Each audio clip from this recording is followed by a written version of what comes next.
What's up guys, Ryan from Manscaped here. So today's literally just a really quick update on my Millipede setup. I've had someone request lately sort of wanting an update on it, so I decided I'd do a quick update, let you know what's going on, how the plants are doing, how the Millipedes are doing. Now I didn't actually manage to get any footage of the Millipedes. You can see them, but I hadn't got them moving around and things because, to be honest, when they're relaxing I just want to leave them. There's nothing worse than having to sleep and then someone wakes you up. So I'll show you anyway the update and I'll run through all of that with you now. But as always from me, peace and love, I'm out.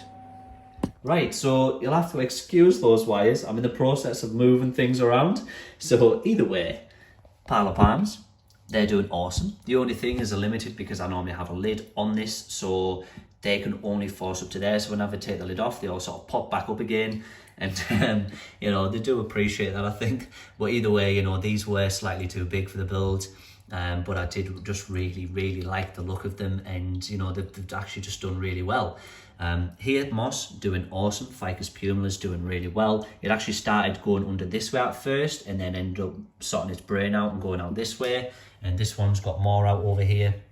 That one's got quite a few more, but all of the moss, all of the plants, everything's doing fantastic.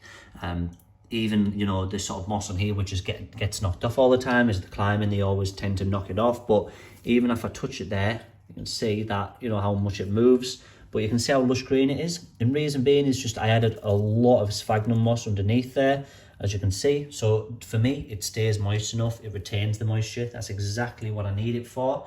But all of this here is doing awesome.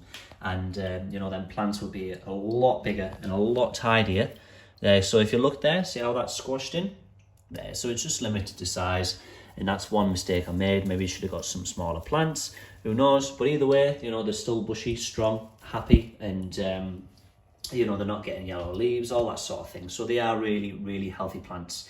But I hope you like the update. I just wanted a quick update, and as you can see here, this is generally where my millipede chills. There we go. I don't want to disturb them too much, but that's where one of them goes. So just gently place that down, and then the other one tends to bury within this cave in that soil there. So again, I don't want to pull it out too much, but I'll just move that little piece of moss upwards, and you can see there where they're buried, there's that hole, and they tend to go in and out of that hole where they're buried and made, and use that to the full advantage. And I just keep a heater at the side here, a little heater down here, which I normally run, but it's about here, just at the side, the heater.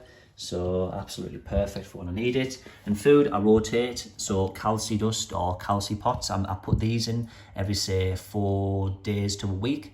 And then other than having that, I'll always have vegetables, you know, things like veg, lettuce, grapes, apples, anything that is fruit based, anything like that, I put in and sprinkle a little bit of that calci dust I showed on my first video. But just in case you're wondering, this is the dust here. But it's, yeah, so I just sprinkle a little bit of that on the veg, and then now and then put a calci pot in as well, which has some proteins in, which also has some sugar in. And now and then as well, I also put some fish flakes on the actual pots as well. So there's, you know, there's more there. But I hope you liked the video anyway. Hope you liked the update. Just ignore those wires.